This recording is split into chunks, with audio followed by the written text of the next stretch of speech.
মানুষ সময়ের সাথে বদলে যায়, আর সঠিকভাবে জীবন বদলানোর জন্য সময়ের সঠিক ব্যবহার করা আবশ্যক।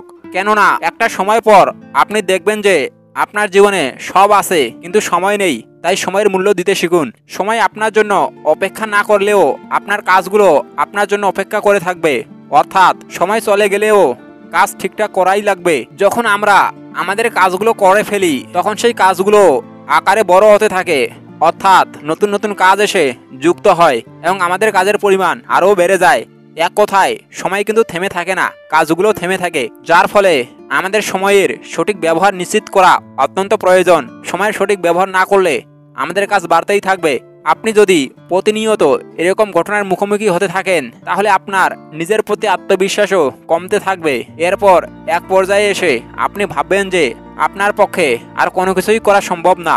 আচ্ছা, এভাবেই কি জীবন চলে? জীবনে বিড়ালের মতো 100 দিন বাঁচার চাইতে বাঘের মতো একদিন বাঁচা অধিক শ্রেয়। তাই আপনাকে সময়ের মূল্য বা সময়ের সঠিক ব্যবহার সম্পর্কে জানতেই হবে। সময়ের সঠিক ব্যবহার কিভাবে করবেন, আসুন শুরু করা যাক। লক্ষ্য স্থির করুন। প্রথমে আপনার কাজের জন্য নির্দিষ্ট লক্ষ্য স্থির করুন, কারণ লক্ষ্য ছাড়া মাঠে নামলে মাঠে বসে কান্না ছাড়া আর উপায় থাকবে না। প্ল্যানিং করতে শিখুন। আপনি সারাদিনে কি কাজ করবেন তা খাতায় লিখে ফেলুন। কোন সময়ে কোন কাজ কিভাবে করবেন সেটাও খাতায় লিখে ফেলুন। তাহলে আপনার সময়ে সঠিক ব্যবহার অনেকটা নিশ্চিত হবে।